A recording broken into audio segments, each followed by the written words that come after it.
Thank you, Mr. Chairman. Dr. Pace, the answer, it depends, would also qualify you to be a lawyer. Congressman Walker, I was interested in your idea of corporate sponsorships.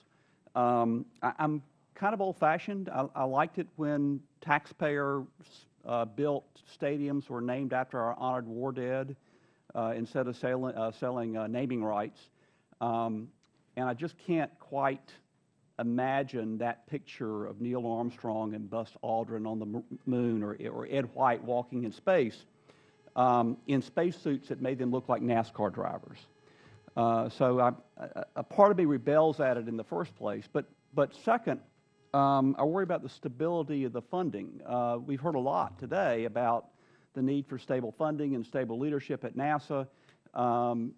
Sponsorships, naming rights tends not to be a particularly stable source of funding because corporations merge, they get acquired, they run into trouble, they have to scale back. Will that be a stable source of funding? Well, certainly there's instability in that, but look, the appropriations process has also been a very unstable or unstable source of funding for NASA as well, and you know, this is one way of reaching out to bring additional resources into NASA, and it goes further than that. These are industries then that take a huge interest in NASA's activities. People who provide sponsorships then build out. We've been talking here at this table about the need for NASA to be recognized broadly in the community. This is the way of assuring that. You mentioned NASCAR.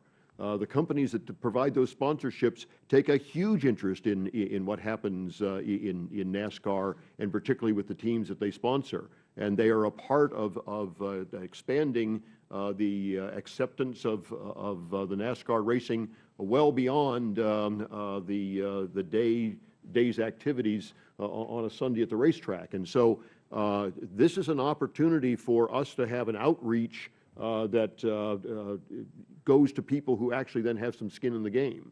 And I think it could be an extremely important way of bringing resources into an agency that is badly in need of significant resources for the future.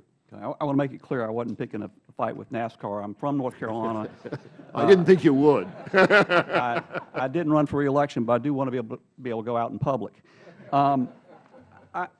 There's been a lot of discussion of public-private partnerships. Obviously, we do need to think about commercial applications of our space technology and our capabilities.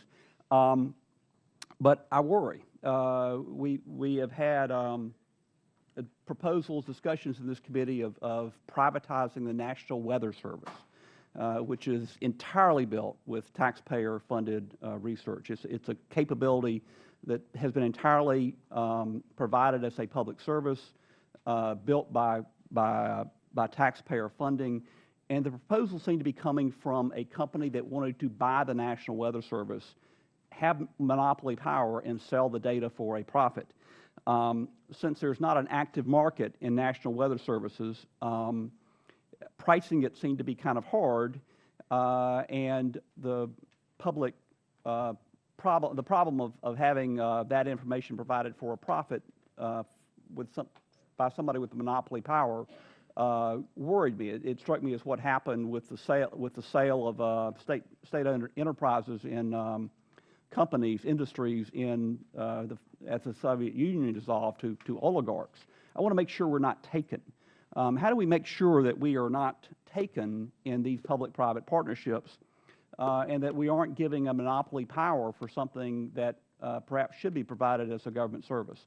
Well, I would remind you that one of the problems we have with the weather service right now is the fact that they haven't been able to fly their new modern satellites and so on, and we risk a gap in a lot of valuable information going forward because the government hasn't been capable of moving forward. And so, you know, there are problems on both sides. I would say to you that that is where the whole issue of oversight of all this activities, where this committee would play an extremely important role in assuring that the kinds of public partnerships that were entered into would in fact be in the public interest.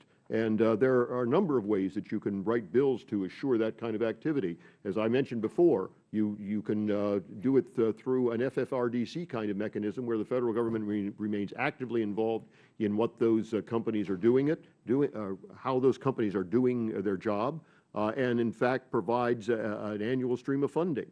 So that there are ways of structuring this that would assure that the public interest was still maintained.